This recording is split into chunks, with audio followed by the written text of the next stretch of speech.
Nah, masalah sinyal ini sebenarnya.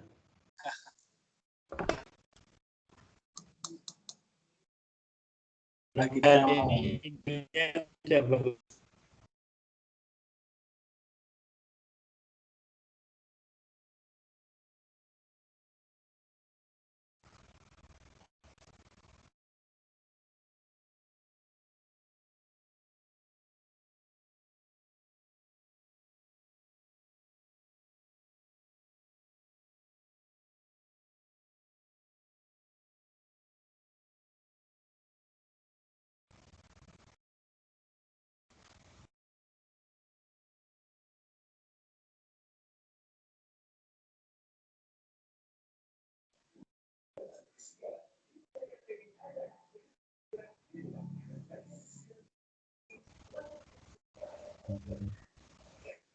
Halo. Halo Pak. Kedengaran suaranya? Suaranya kedengaran Pak. Sudah Pak. Ini barusan apa? Barusan putus IndiHome-nya. Iya.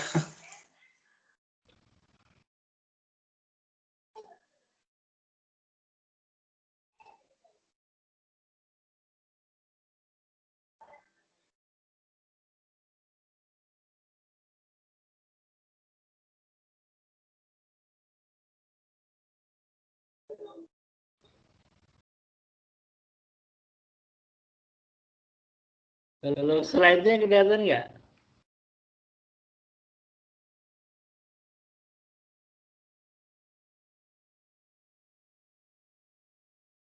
Slide-nya udah kelihatan belum? Ini sudah Pak, sudah kelihatan. Sudah. Sudah. Ya, maaf. Jadi IndiHome-nya putus barusan. Nah, jadi kita lanjutkan ya. Jadi ini kita hitung ya. Dengan Hypercam ya, ada log server ED50. Nah, jadi kalau di HKSA harus di-lock-kan. Waktu saya nge-review beberapa jurnal itu ada yang tidak di-lock-kan ya. Sebenarnya masih kosong. Yang lain gimana? Kelihatan nggak slide saya ada isi data? Kelihatan Pak, kelihatan. Oh, berarti yang nggak kelihatan tuh gangguan internetnya ya? Ada yang nggak bisa lihat soalnya. Nah, jadi di sini kita hitung eHomo ya. Ini di apa? Di slide saya ada caranya ya. Ada log P, ada energi hidrasi.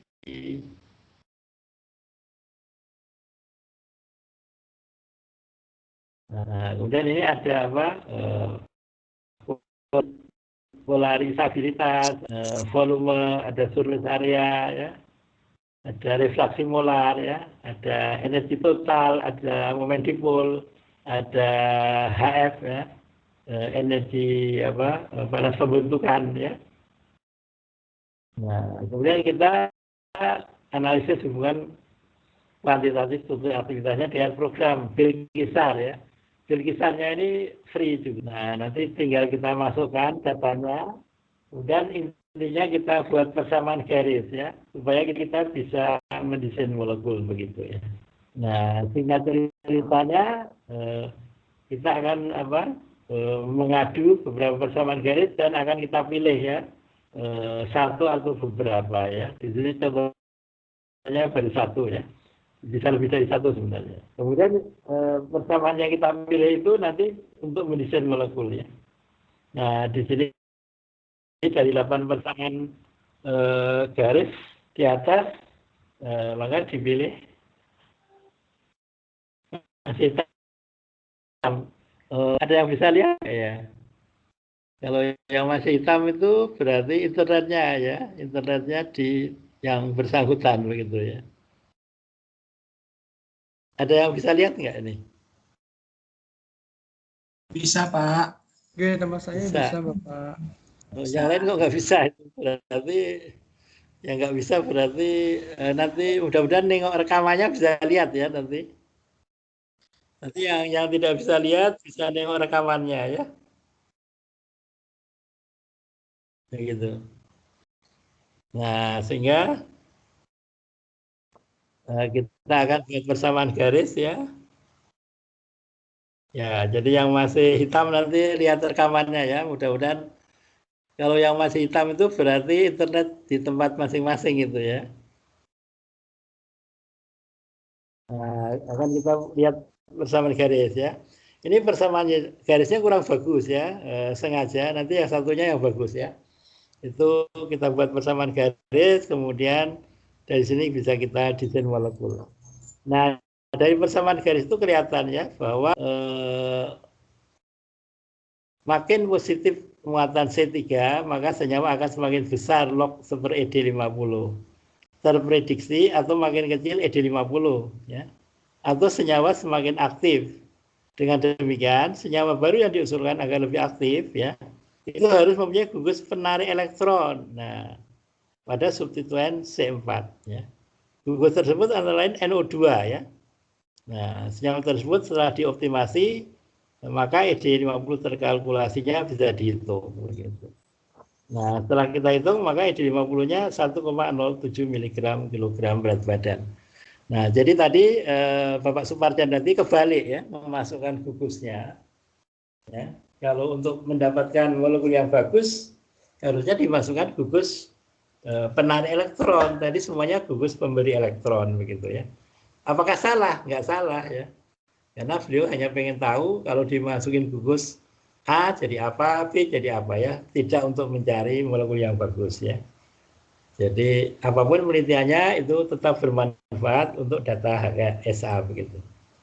Nah, sehingga bisa kita simpulkan bahwa salah satu model persamaan hubungan kuantitatif struktur aktivitas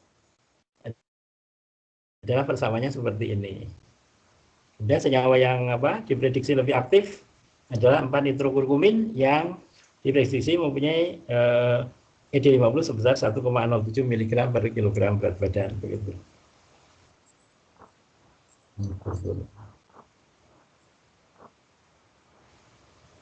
Ada pertanyaan?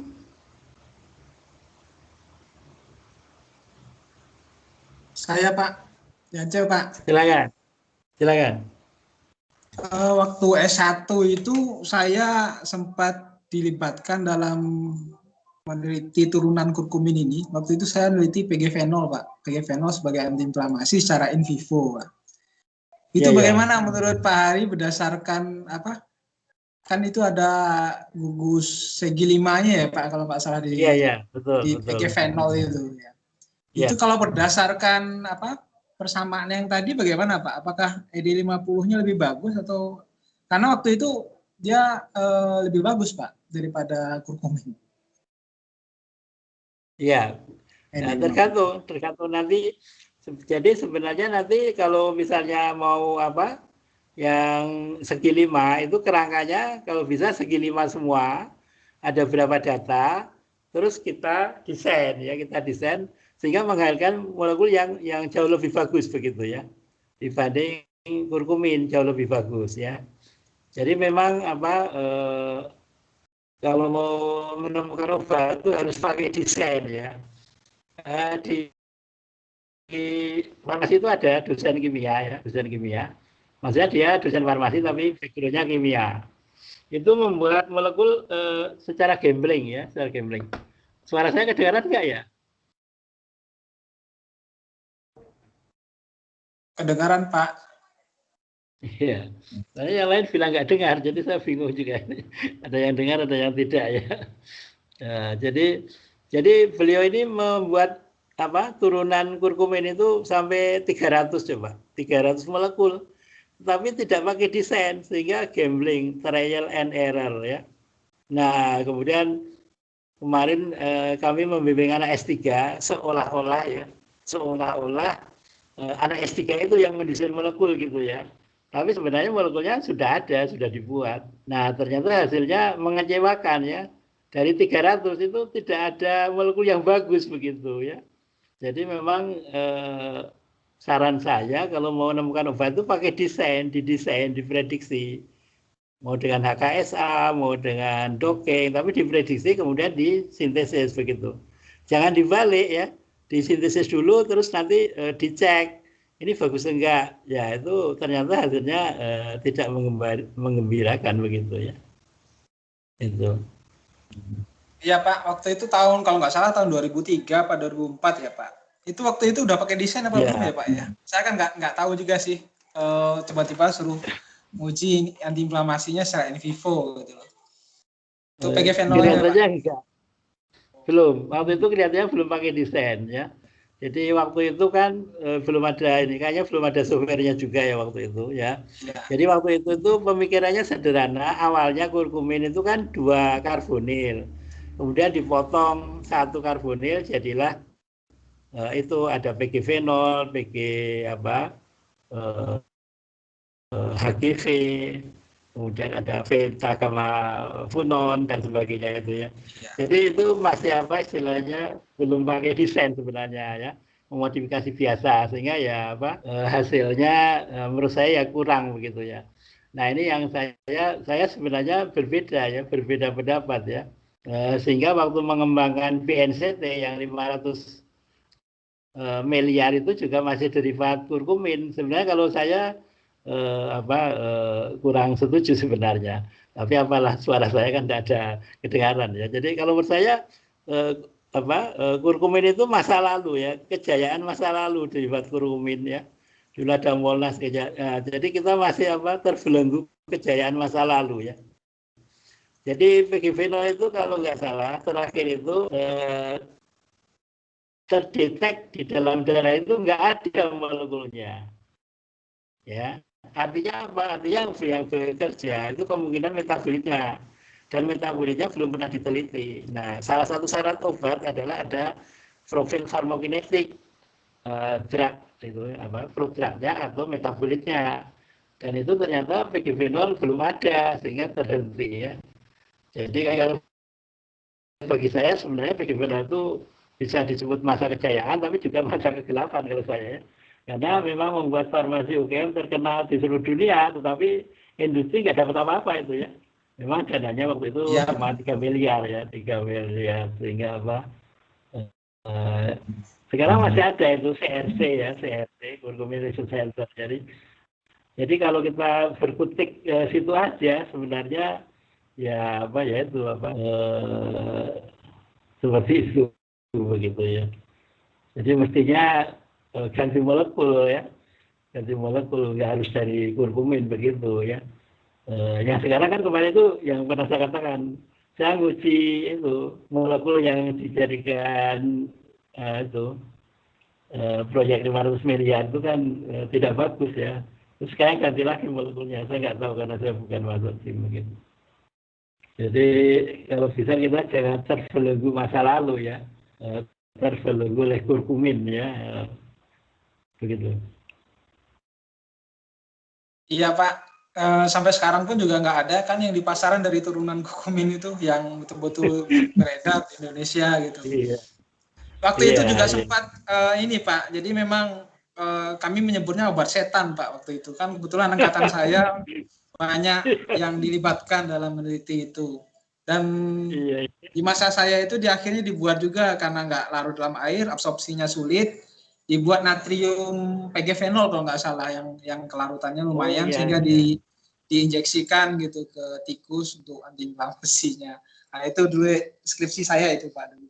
Cuma ya sampai sekarang saya udah nggak dengar lagi, nggak ada satupun obat dari analog kurkumin dan turunannya itu yang betul-betul diproduksi di industri gitu sampai sekarang. Gitu. Oh ya, itu masih jauh, dan itu juga istilahnya itu kan paten luar negeri kan, paten internasional, dan itu biayanya banyak sekali. Oh iya, dan sampai menurut saya itu tadi ya, jadi dipatenkan di Amerika. Betul di Amerika. Itu itu sebenarnya mubazir itu. Mubazir karena apa? Karena kita harus bayar tiap tahun ya mahal, tapi nggak jadi obat ya. Jadi memang paten internasional itu banyak pertimbangannya harusnya begitu ya. Tapi memang itu membuat Fakultas Farmasi UGM sangat terkenal. Tetapi yang saya sayangkan lagi apa? Terjadi pelanggaran haki begitu ya. Jadi pernah Prof. Sarjiman itu membimbing mahasiswa, kemudian apa? Kemudian mengerjakan itu paten-paten itu ya.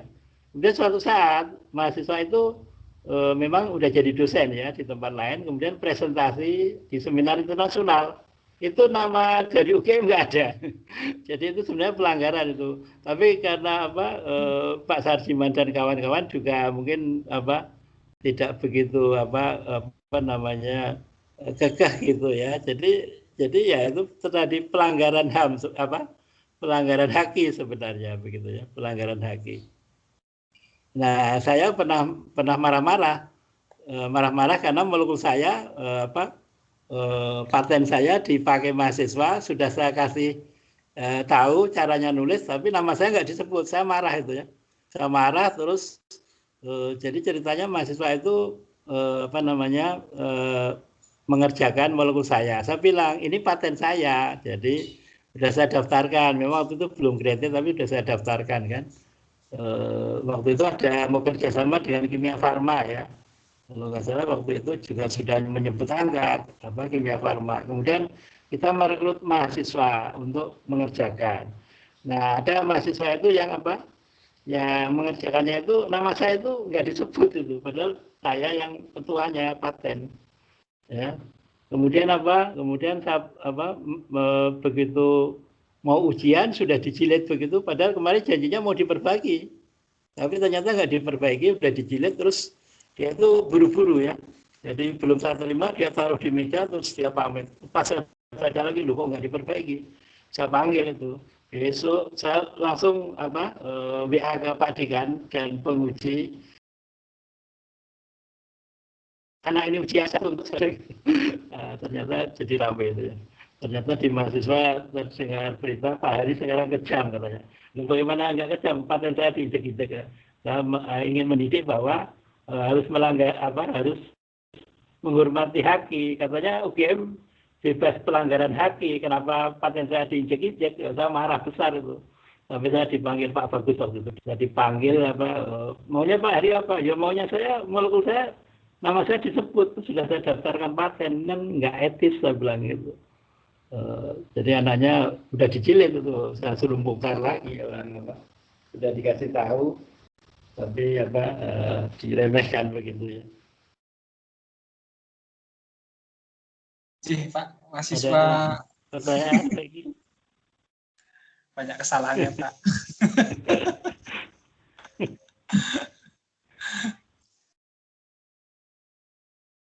Bahkan ada mahasiswa yang tadinya saya jadikan anggota, terus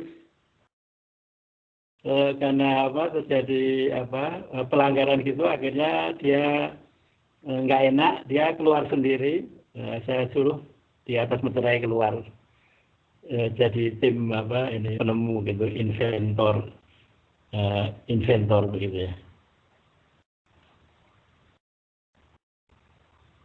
Jadi Pak, terima kasih Pak Ari atas pengalamannya.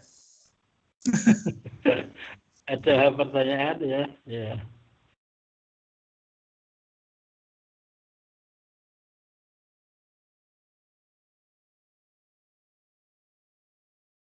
Jadi sebenarnya di Indonesia ini kan ada Perakmi ya.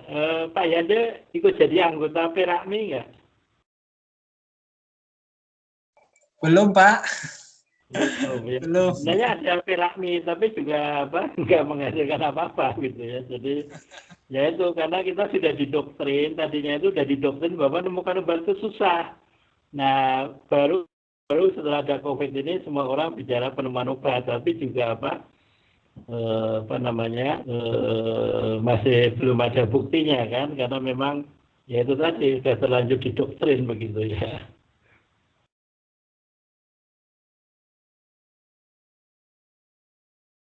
Doktrinnya menemukan obat itu susah begitu ya.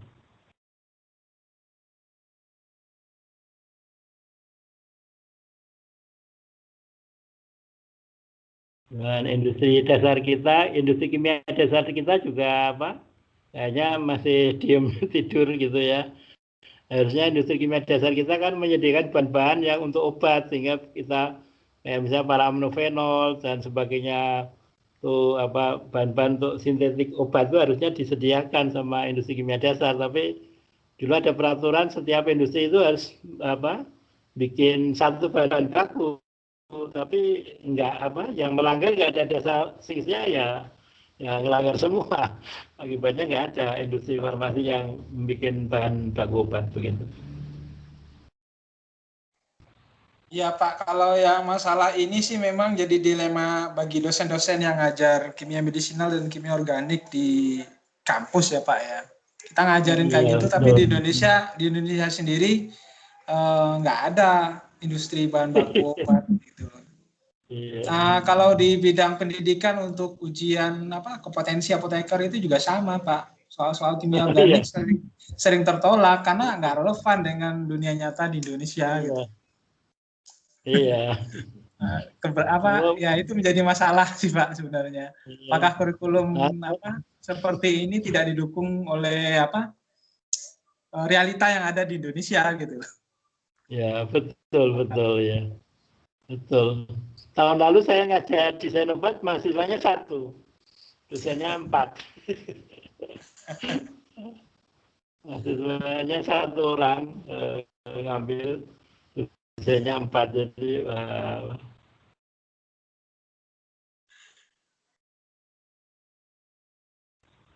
ada pertanyaan lagi yang lain?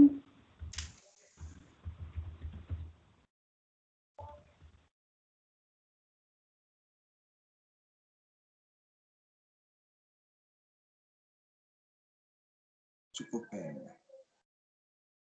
Nah, kalau tidak kita lanjutkan yang ini ya, yang apa satu ya, slide berikutnya.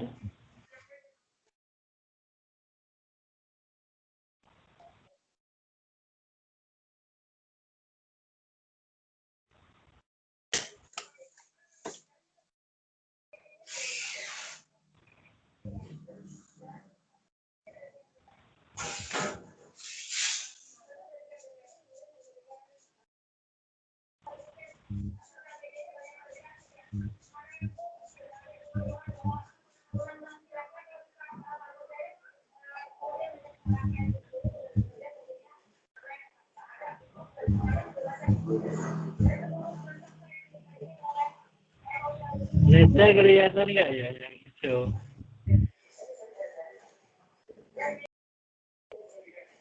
Belum ada Pak. Nah ini baru muncul. Belum ada. Baru. Ya, jadi perlu apa ini ya? Waktunya perlu berapa detik gitu ya untuk. Tadi juga itu kok Pak antara gambar sama suara nggak sinkron. Nggak sinkron ya, iya. Oh, iya, Ini jadinya internetnya nih. lebih duluan suara ketimbang gambarnya Pak. Oh, gitu ya. Di jalan sih Kalau jalan sekarang cuma ada mendesain obat anti kanker. ya ini kalau Oh, ini iya. pas emang nggak tahu nanti kalau udah jalan Pak.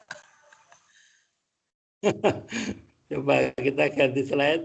Hubungan kuantitatif kelihatan? Enggak Pak, telat Pak. Nah, telat 5 detik kayaknya Pak. Oh, oh, berarti terlambat ininya ya, anunya. Gambarnya terlambat ya.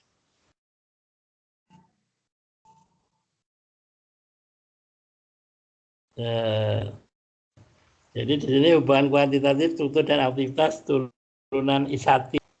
Ada yang sudah lihat?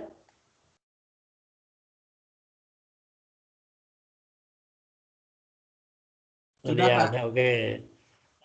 Yang tidak terlihat nanti nonton recordingnya ya. Jadi ini Pak Mardi Santoso ini dari ITS ya, Laboratorium Kimia Bahan Alam dari ITS ya. Waktu itu menyerahkan data, tadinya 5 data, kemudian jadi 7 karena pas 5 itu tidak bagus. Dia menyerahkan 7 data ke saya begitu. Kemudian saya kisar ya sekian.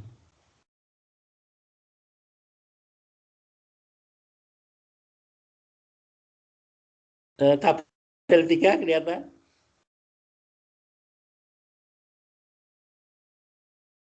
Sudah Pak, kelihatan. Nah, jadi tabel 3 ini ada 7 ya, 7 molekul turunan isatin, yaitu ada 6A, 6B, C, D, E, F, G begitu ya. Ini X-nya ada F, kemudian Cl, Br, J ya.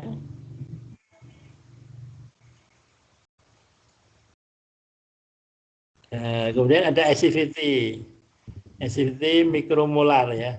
Ini harus kita logkan ya.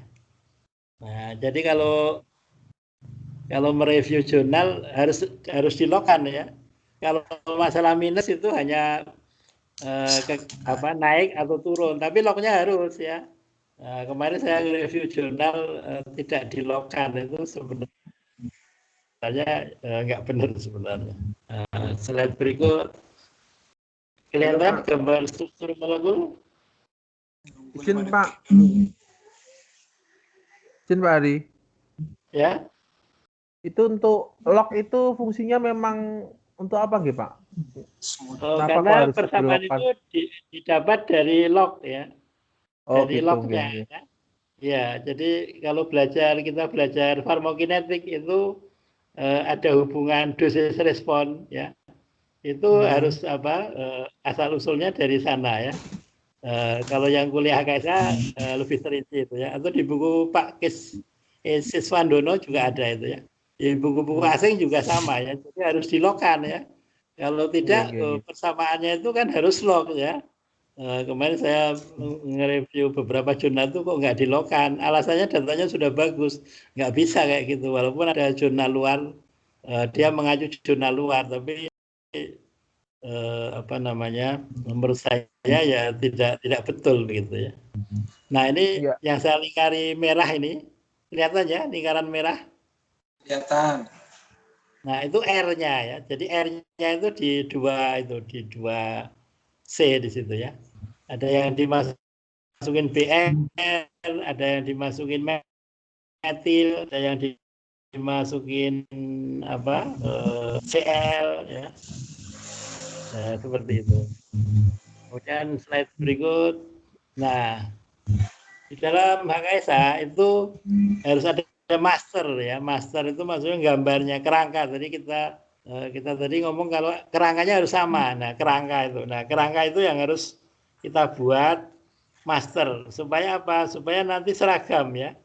Artinya apa? Artinya di molekul tadi kan ada 7 ya, MH1, MH2, MH3, MH dan seterusnya sampai 7. Nah, supaya antara MH1 dan MH7 itu kalau atom C nomor 1 itu ya sama begitu ya. Jangan misalnya di sini MH1 atom nomor 1-nya di sini ya. Kemudian nanti yang di MH2 di sini ya. Nggak boleh, harus ada kerangka yang sama, masternya harus sama. Backbone. Kelihatan metodologi? Nah, kelihatan Pak. Nah, di sini ada bahan, data atomik dan muatan ya, muatan bersih ya, turunan isatin. Kemudian alat perangkat keras ya, pakai Windows XP waktu itu ya. Kemudian berikutnya perangkat lunaknya, nah pakai Hypercam untuk melakukan perhitungan kimia kuantum untuk mendapatkan data atomik turunan isatin. Kemudian Bilkisar untuk melakukan analisis statistik dan mendapatkan persamaan hubungan kuantitatif struktur dan aktivitas turunan isatin sebagai anti kanker kolon. Nah, kelihatan ya perangkat lunaknya? Kelihatan Pak. Nah, ini prosedur penelitiannya, penyiapan data deskriptor atomik ya, turunan isatin ya. Ini PDF-nya sudah saya kirim ya, nanti bisa dibaca lagi ya. Nah, intinya kita akan membuat database deskriptor atomik dan molekuler. Nah, jadi cara cara mendapatkan rekaman ya untuk menyimpan proses optimal pakai klik start log, kemudian simpan file, kemudian single point ya, kemudian stop log ya. Jadi bisa dipraktekkan ini dengan HyperCamp itu.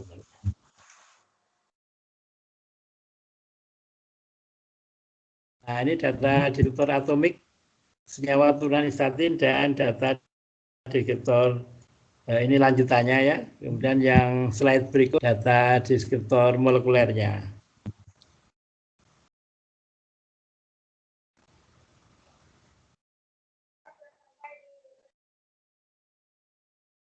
Jadi di sini pakai AM1 ya. Jadi untuk obat-obat itu bisa pakai AM1 atau PM3 begitu ya. Jadi itu nanti sebenarnya ada di HyperCamp di manualnya. Kalau Anda install HyperCamp nanti ada manualnya, bisa dibaca itu mungkin ada berapa ya, 1000 halaman kali ya. Jadi ada apa bedanya AM1 dengan PM3 itu apa, itu beda itu molekul ya. Jadi untuk AM1 dibanding PM3 itu berdasarkan jurnal-jurnal itu dipakai untuk optimasi geometri obat-obatan dan sudah terbukti valid begitu. PM3 lebih luas apa namanya atom-atom yang mencakup di dalam molekul tersebut begitu.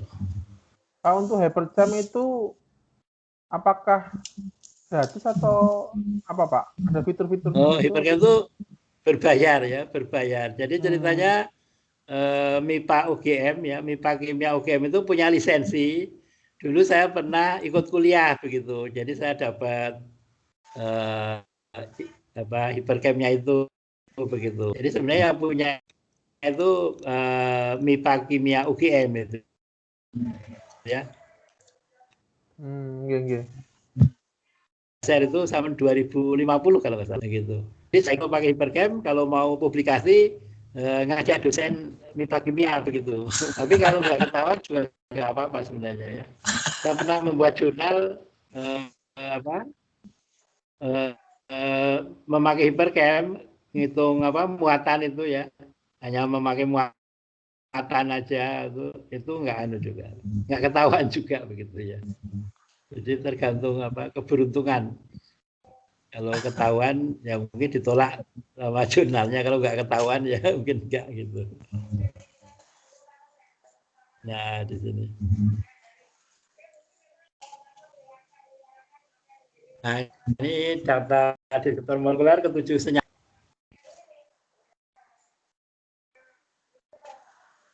Nah kemudian kita analisis hubungan kuantitatif struktur dan aktivitas turunan istatin dengan Bilgisar ya. Jadi yang menentukan nanti Bilgisar ya. Programnya sendiri yang menentukan, kita akan menyodorkan 29 deskriptor, kemudian nanti programnya akan yang milih ya. Kalau satu itu R-nya berapa, terus deskriptornya apa. Kalau dua, R-nya berapa, deskriptornya apa aja. Nah, prinsipnya seperti itu.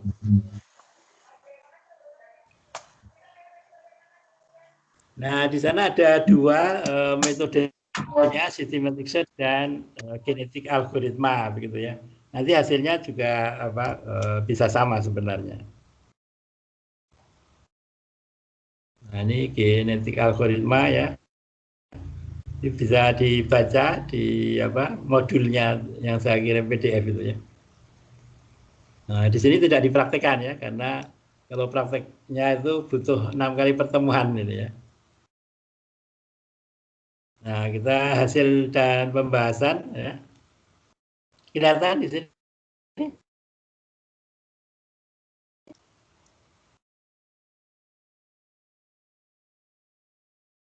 Jadi kalau satu variabel atau satu deskriptor itu muatan di C14 ya. R-nya baru 0,712. Kalau dua variabel ya itu R-nya sudah meningkat jadi 0,813. Ya. Nah, variabel 3 begitu juga ya. Nah, ini ada di buku saya sebenarnya ya. Di buku saya hubungan kuantitatif struktur dan aktivitas yang tadi ada di slide tadi sebenarnya. Kelihatan variabel 4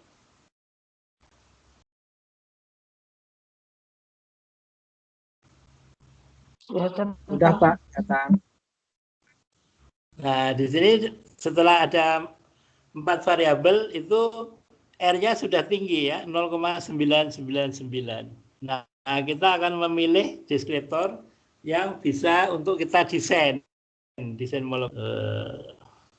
Kita memilih kalau nggak salah yang itu ya, yang GC1 11, 15 log P ya, yang paling atas ini ya, 0,999.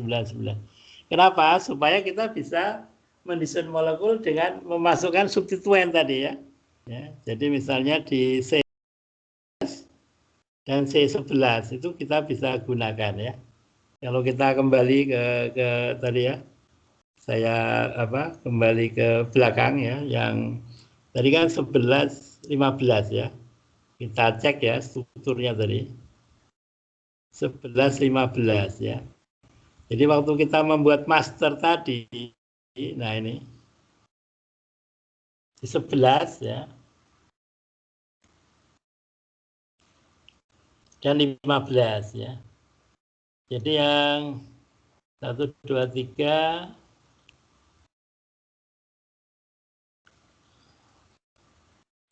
nah di R ya, R tadi ya.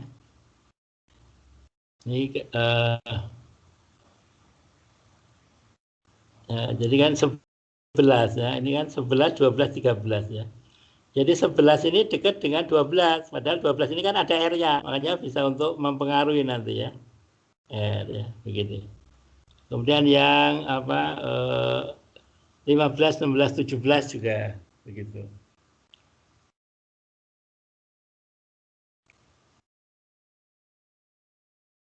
Nah, sehingga kita nanti kalau sudah ketemu persamaan garis yang kita pilih dari deskriptor tadi ya, persamaan garisnya seperti ini ya.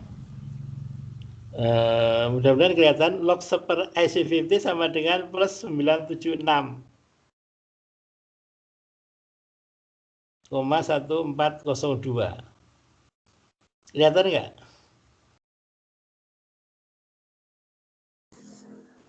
Kelihatan Pak. Ya.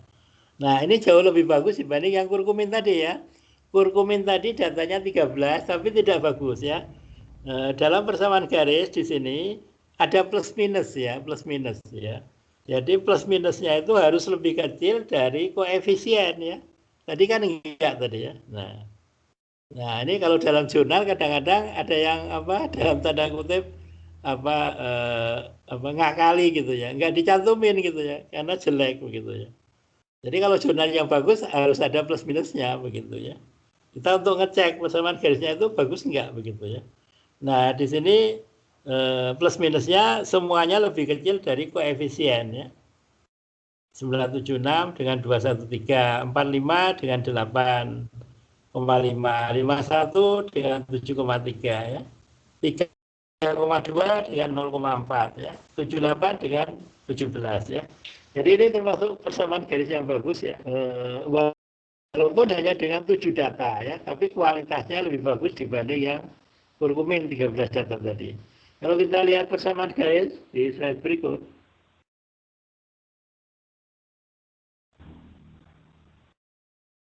Nah ini ya. Kelihatan garisnya, titiknya ada di garis semuanya.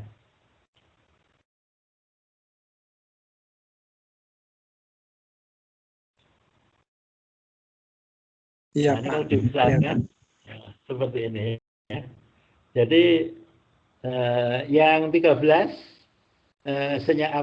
data dari kurkumin itu pertama kenapa jelek, karena pertama satuannya memakai miligram ya, harusnya mikromolar. Jadi harusnya mikromolar ya.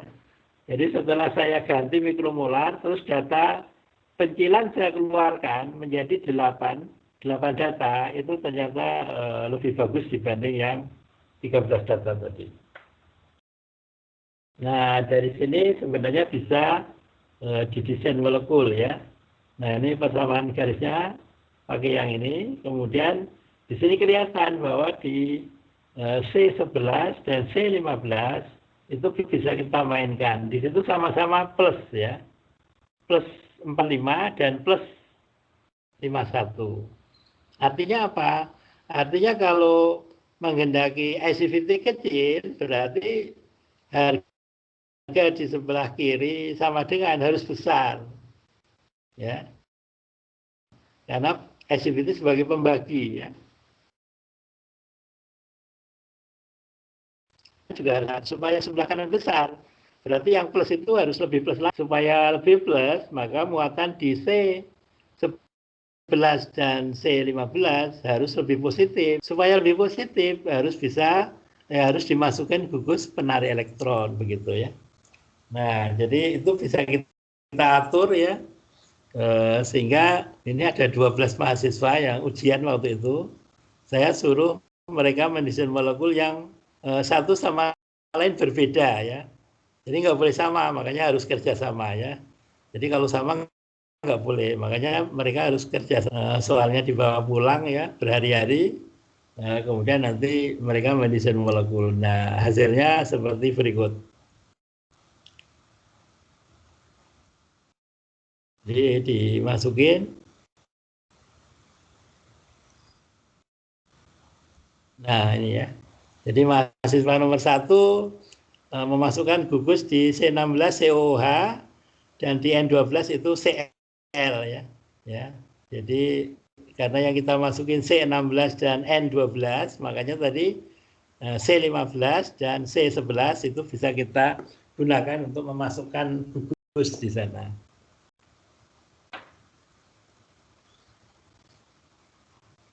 Nah, seperti ini. Nah, sehingga kita bisa tadi yang paling aktif adalah 4 atau 37 ya. Nah, di sini SPT-nya menjadi 0,04, 9,58 dan seterusnya begitu. Nah, seperti ini ya. Jadi kalau kita mendesain molekul itu juga ada ada batasnya, jangan terlalu aktif ya. Jadi kalau terlalu aktif misalnya 0,0000 gitu, wah nanti obatnya malah sangat toksik nanti ya. Jadi ibarat kita punya motor dengan kecepatan 100 km per jam, pantasnya kalau kita modifikasi jadi berapa? Nah, kalau dari 100 jadi 1.000.000 tentu nanti rontok tentunya, onderdilnya. Gitu. Nah kira-kira garis besarnya seperti itu. Ada pertanyaan?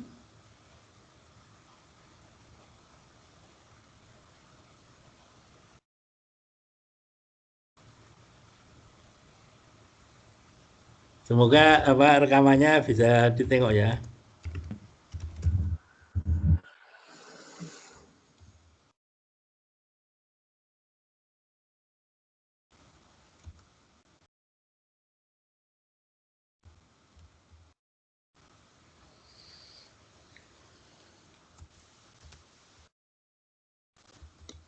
Pak Hari. Ya, monggo. Oh. Nanti kita ada tutorial nggak ya, Pak? Tutorial gimana maksudnya? Langsung dari softwarenya gitu. Oh iya, kan ada di silabus ya.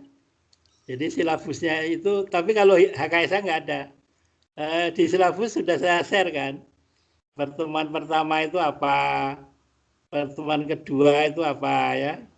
Pertemuan kedua kalau nggak salah ada itu, nanti kita mengenal software. Nah, pertemuan ketiga itu kita memvalidasi langsung praktek begitu dengan software begitu. Sudah baca silabusnya? Iya, Pak. Sudah, Pak. Ya. Terima kasih, Pak. Ya. Jadi nanti pertemuan ketiga yang validasi. Pertemuan kedua mengenal software. Jadi gimana cara menggunakan nanti. Ada pertanyaan lagi? Ini malam ini internetnya agak gangguan. Biasanya lancar-lancar aja biasanya.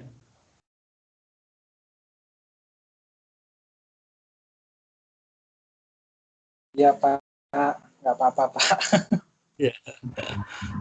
Kemarin saya uji proposal sama Yanja juga ya, putus itu mencelat keluar.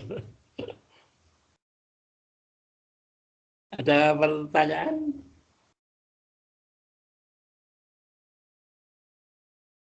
Mungkin akan lebih paham kalau nanti udah praktek langsung, Pak. Oh Mungkin iya, banyak betul. pertanyaan. Iya, iya, iya.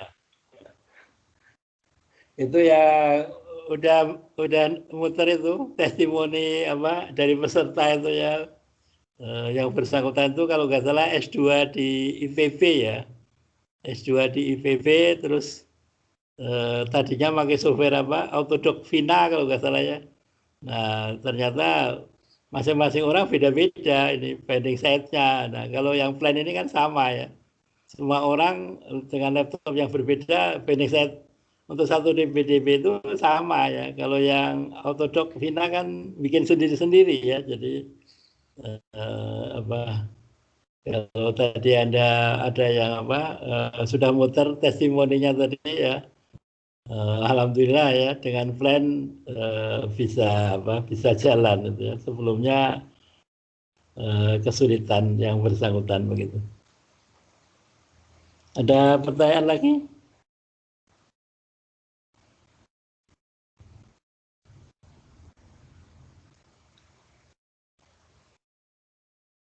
Sepertinya cukup Pak Hari untuk hari ini. Boleh ya. Mungkin Ya, besok ya, lebih ramai Pak, yang udah boleh kalau udah ya. praktek. Ya, ya. Baik kalau gitu ya. Sekali lagi saya mohon maaf ya internetnya memang kita sangat tergantung dengan internet ya. Jadi apa? Kebetulan malam ini internetnya kayaknya ada gangguan begitu sehingga terputus ya. Rekamannya ada dua ya. Biasanya kalau lancar itu ya sekali rekamannya dari awal sampai akhir. Hari ini ada dua rekaman ya kelihatannya karena terputus tadi. Mudah-mudahan kedua-duanya bisa dilihat apa dan suaranya mudah-mudahan direkaman lebih jelas dibanding yang langsung begitu ya. Sehingga bisa diikuti ya.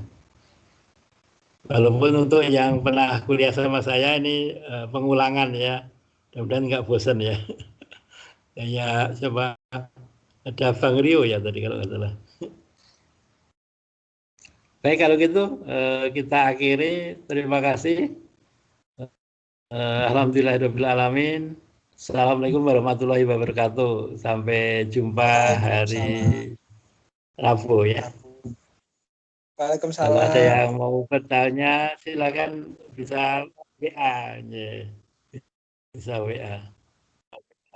Terima kasih semuanya. Mari. Selamat malam. Selamat malam, makasih Pak. Ya, mari.